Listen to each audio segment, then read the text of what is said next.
La question de la programmation est tout à fait fondamentale puisqu'elle est véritablement au cœur de la réforme du collège. On le voit bien, les programmes ne sont plus aujourd'hui répartis par niveau 5e, 4e, 3e, mais il y a un seul et même programme pour toute la durée du cycle.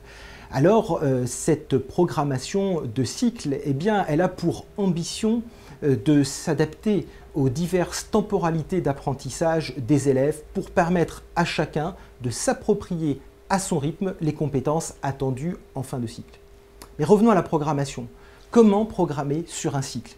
Bien, tout d'abord, il ne s'agit évidemment pas de revenir à une répartition par niveau, aborder un concept en 5e, un autre en 4e et un dernier en 3e. Cela n'aurait finalement aucun sens dans le cadre d'une programmation de cycle.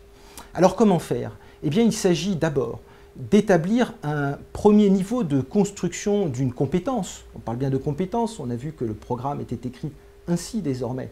Donc un premier niveau explicatif de la compétence est construit, imaginons en début de cycle, et il s'agira ensuite, par exemple, de réinvestir cette compétence dans de nouvelles situations d'apprentissage. Et donc progressivement, l'élève réinvestit cette compétence, l'approfondit, la consolide et devra même être capable de la réinvestir, pourquoi pas dans d'autres champs disciplinaires ou dans des situations de la vie quotidienne. Autre façon de faire pour produire cette programmation de cycle, c'est de complexifier progressivement la compétence en changeant par exemple d'échelle d'espace ou de temps ou encore de niveau d'organisation.